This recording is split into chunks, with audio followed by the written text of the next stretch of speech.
శ్రీ సద్గురు పరమాత్మనే నమః. శ్రీ స్వామి అచలానంద గురుభ్యో నమః.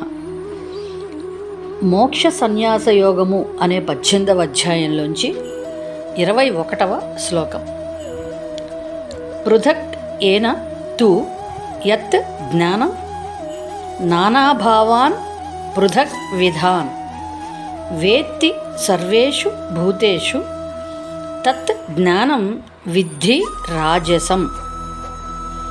పృథక్త్వేన తు యజ్ఞానం నానాభావాన్ పృథగ్విధాన్ వేత్తి సర్వేషు భూతేషు తజ్ఞానం విద్ధి రాజసం. పృథక్త్వేన తు యజ్ఞానం నానాభావాన్ పృథగ్విధాన్ వేత్తి సర్వేషు భూతేషు తజ్ఞానం విద్ధి రాజసం. 22వ శ్లోకం.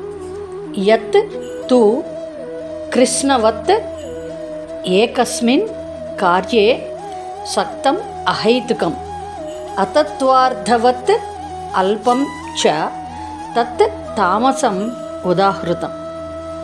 యత్తు కృష్ణవదేకస్మిన్ కార్యే సక్తమహైతుకం అతత్వార్థవదల్పం చ తత్తామసముదాహృతం. యత్తు కృష్ణవదేకస్మిన్ కార్యే సక్తమహైతుకం అతత్వార్థవదల్పం చ తత్తామసముదాహృతం. 23వ శ్లోకం.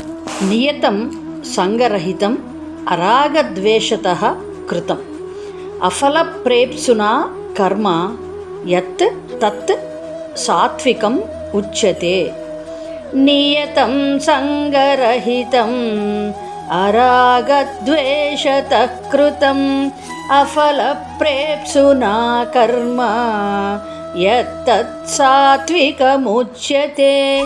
నియతం సంగరహితం అరాగద్వేషతః కృతం అఫలప్రేప్సునా కర్మ యత్తత్ సాత్వికముచ్యతే.